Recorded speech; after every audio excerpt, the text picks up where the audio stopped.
লিঙ্কডইনে কিভাবে আপনি কাস্টম একটা বাটন এড করতে পারবেন সেটা এখন দেখাচ্ছি। আমি এই পেজের লিঙ্কটা দিয়ে দিব। আপনি জাস্ট এইখানে এসে অ্যাক্সেস কাস্টম বাটনে ক্লিক করলে আপনার কাস্টম বাটন সেটিংস এ চলে যাবে। আপনার অবশ্যই লিঙ্কডইনে লগড ইন থাকতে হবে। তো এখানে আমি আমার কাস্টম বাটনটা কি দিব? একটা লিঙ্ক দিব।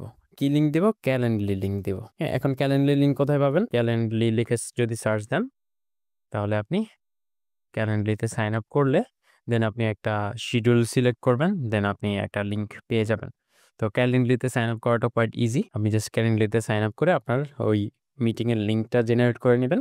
দেন আপনি চাইলে এখানে ক্যালেন্ডলি লিঙ্কটা দিতে পারেন অ্যান্ড এখানে লিখতে পারেন যে বুক এ কনসালটেশন অথবা বুক অ্যান অ্যাপয়েন্টমেন্ট।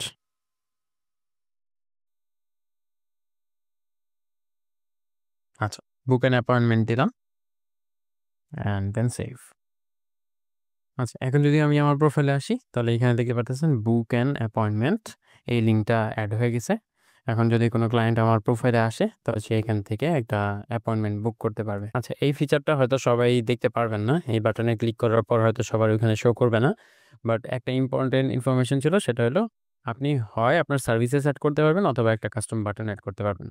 আপনার প্রোফাইলে যদি সার্ভিসেস অলরেডি অ্যাড করা থাকে তাহলে আপনি আর এই কাস্টম বাটন হিসেবে অ্যাড করতে পারবেন না, লিঙ্ক হিসেবে অ্যাড করতে পারবেন। তো এইখান থেকে আপনি ডাইরেক্টলি অ্যাক্সেস করতে পারবেন আপনার বাটনটা। এভাবে আমরা চাইলে লিঙ্কডইনে একটা কাস্টম বাটন অ্যাড করতে পারি।